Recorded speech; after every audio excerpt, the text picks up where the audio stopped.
যারা মুন্সিগঞ্জ বিক্রমপুরের বাসিন্দা তারা অবশ্যই জেনে থাকবেন বিক্রমপুরের একটি ঐতিহ্যবাহী পিঠা হচ্ছে বিবিখানা পিঠা।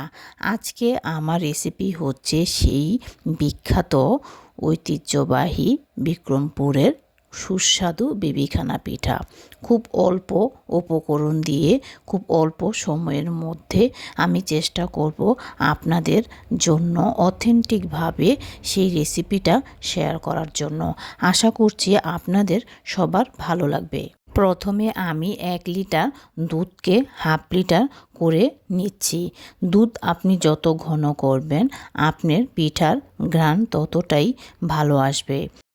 আমি দুধের মধ্যে 2 কাপ চালের গুঁড়া, 2 কাপ খেজুরের গুড়, 2 কাপের মতো নারিকেল, 1 টেবিল চামচ গরম মশলা গুঁড়া, একটা ডিম, হাফ কাপের মতো আমি ঘি ব্যবহার করেছি। সব উপকরণ দিয়ে আমি ভালো করে এটাকে মিশিয়ে নিব। খুব বেশি ঘন বা পাতলা করা যাবে না। আমি একটি কেক বানানোর পাত্রের মধ্যে ঘি ব্রাশ করে হালকা কুসুম গরম করে আমি ব্যাটারটা এর মধ্যে ঢেলে দিব। একটি পাত্রের মধ্যে আমি গরম পানি বসিয়ে তার মধ্যে আমি পিঠার পাত্রটা বসিয়ে 1 ঘন্টার মতো অপেক্ষা করব। এরপর একটি কাঠি দিয়ে দেখব আমার পিঠাটা হয়েছে কি না। আমার পিঠাটা খুব ভালোভাবেই হয়ে গেছে।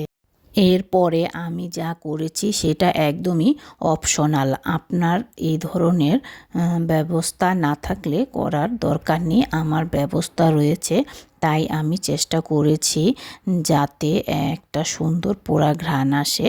এভাবে আমাদের আগের নানিরা দাদিরা এভাবে চুলার ভেতরে কয়লা দিয়ে পিঠা তৈরি করতেন। সেটাই ছিল আসলে একদম আসল পিঠার ঘ্রাণ। এবার পিঠা কেটে পরিবেশন করে খাবার পালা।